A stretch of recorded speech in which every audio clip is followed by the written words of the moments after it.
Ma'asyiral muslimin wal muslimat, the New World Order NWO yang kita kenal dimotori oleh Illuminati dan Freemasonry punya program. Target mereka tahun 2022 jumlah populasi manusia di muka bumi ini sudah berhasil mereka batasi, tahu tidak, di angka berapa persen? Ini program mereka yang sangat menakutkan, tapi Allah Maha Pengasih Maha Penyayang, Allah bongkar sehingga jadi ketahuan. Tidak tanggung-tanggung jumlah yang akan mereka pangkas dari manusia yang hidup di bumi ini pada tahun 2022 menurut rencana mereka adalah 93% manusia habis. Berarti yang boleh hidup siapa? Cuma 7%. 7% itu siapa? Orang-orang pilihan mereka. Sekarang orang-orang sudah mulai mereka sortir, sudah mereka tentukan si fulan dengan keluarganya. Itu pun ada di antara keluarganya yang nggak lulus. Si fulan, si fulan, si fulan, si fulan. Yang lainnya program mereka akan dihabisi. Melalui apa mereka menghabisi?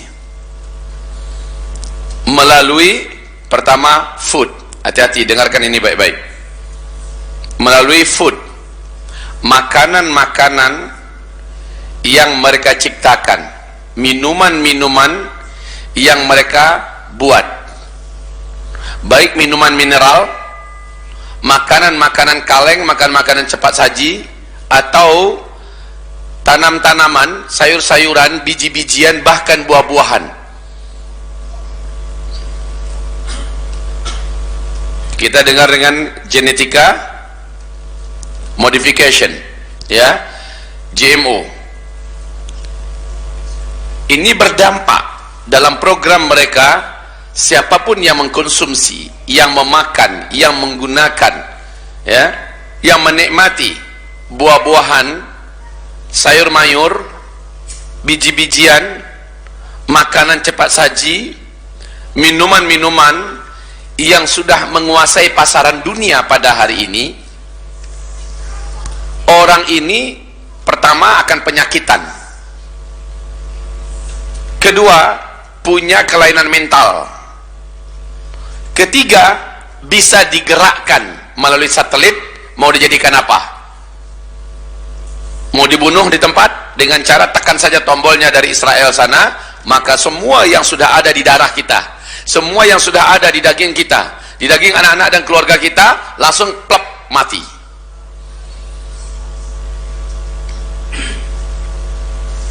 Luar biasa yang mereka lakukan kepada kita, dan ini kepada umat manusia. Mereka nggak pilih-pilih ya, muslim saja, tidak. Pokoknya dalam program The New World Order, program mereka yang boleh mengisi dunia ke depan hanyalah orang-orang mereka saja. Kalaupun ada orang-orang di luar mereka yang mempunyai loyalitas untuk mereka, hanya kalangan tokoh-tokoh dan keluarga pedagang-pedagang sukses dunia, para pemimpin-pemimpin yang memberikan sembah sujud mereka kepada Zionis internasional. Jadi melalui makanan. Negara manapun di muka bumi ini sekarang sudah berhasil mereka masuki, apalagi Indonesia yang sangat rapuh. Sekarang coba lihat Indonesia, apa saja diimpor. Apa saja diimpor. Yang paling vital, beras. Kurang apa sawah ladang kita di Indonesia ini? Impor. Gula impor, garam impor, kedelai impor, bawang impor, jagung impor. Kayaknya kita ini bukan apa-apa di negeri sendiri, semua serba diimpor. Ada yang ngaku di Pekanbaru, dia punya mat muslim. Apa katanya? Sekarang kita ingin mencari beras yang asli dicocok tanami oleh pribumi. Ternyata dibatasi tidak boleh lebih dari 1 ton, bahkan hanya sampai di angka 600 kilogram saja boleh dibeli. Ini akan dibeli oleh lapisan masyarakat luas kepada muslimat ini. Ditanya kepada toko-toko pribumi lainnya juga sama, sangat dibatasi. Tapi siapa yang mau beli beras impor, berapa mau dikasih? Ini akan berakibat kepada apa? Terpaksa kita mengkonsumsi. Ini dulu yang masih masalah, bukan masalahnya ini impor atau tidak, tetapi masalahnya sekarang bukan hanya mematikan ekonomi pribumi kita, para petani dan sebagainya. Di dalam beras-beras impor ini kita wajib curiga besar. Alasannya apa Ustadz? Alasannya firman Allah, alladzina kafaru yufsidun wa la yuslihun. Orang-orang kafir itu program mereka pasti untuk merusak. Wa la yuslihun, mereka tidak mungkin melakukan kebaikan. Ini Allah yang membantah. Asal dia orang kafir, dia memproduksi apa? Kita wajib curiga. Sufyan Ats-Tsauri mengatakan kalau orang kafir melakukan sesuatu, apakah sesuatu itu biasa atau terkesan agak baik sedikit, kamu wajib mendatangkan 1000 lebih alasan untuk berburuk sangka kepadanya. Kata siapa tadi? Kalau orang kafir yang melakukan sesuatu dan itu umpamanya dianggap sesuatu kebaikan, wajib curiga.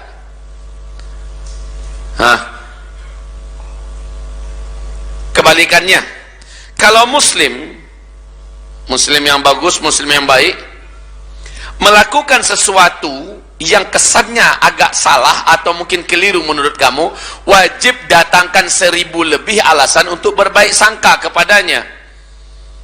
Begitu ya, jangan dibalik. Selama ini yang kita dengar itu logikanya dibuat terbalik. Kalau dari muslim aja curiga aja bawaannya. Tapi kalau sudah dari kafir, kalau sudah dari mata sipit, kalau sudah dari asing, oh dah kayaknya itu sudah.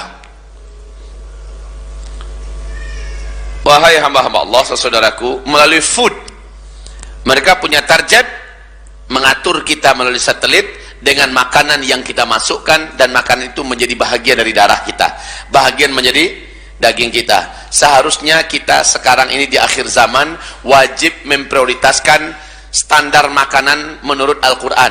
Standar makanan menurut Al-Quran apa bunyinya? Halalan thayyiban. Ini standar makanan menurut Al-Quran.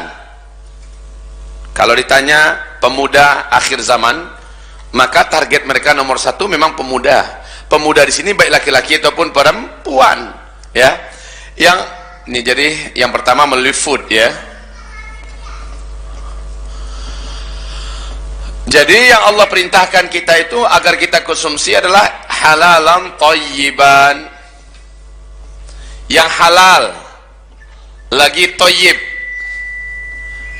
Kalau halal, targetnya adalah kepada ruh kita, ibadah kita, dan doa kita. Doa. Kalau thayyib, targetnya adalah kepada kesehatan kita, targetnya kepada akal kita, dan targetnya kepada mental kita. Baik, tahu tidak, makanan-makanan yang punya kandungan GMO, buah-buahan, sayur-sayuran, bahkan ikan-ikan yang bukan ikan laut ya, yang masih agak steril sekarang ini adalah ikan-ikan laut, ikan-ikan tambak ya, ikan tambak, ikan kolam yang sudah mengandalkan pelet, apalagi lele yang rata-rata dipelihara dan dikasih pelet, ayam yang sifatnya unggas rata-rata mengandalkan pelet, bahkan binatang berkaki 4 sekelas kambing, sapi, kerbau.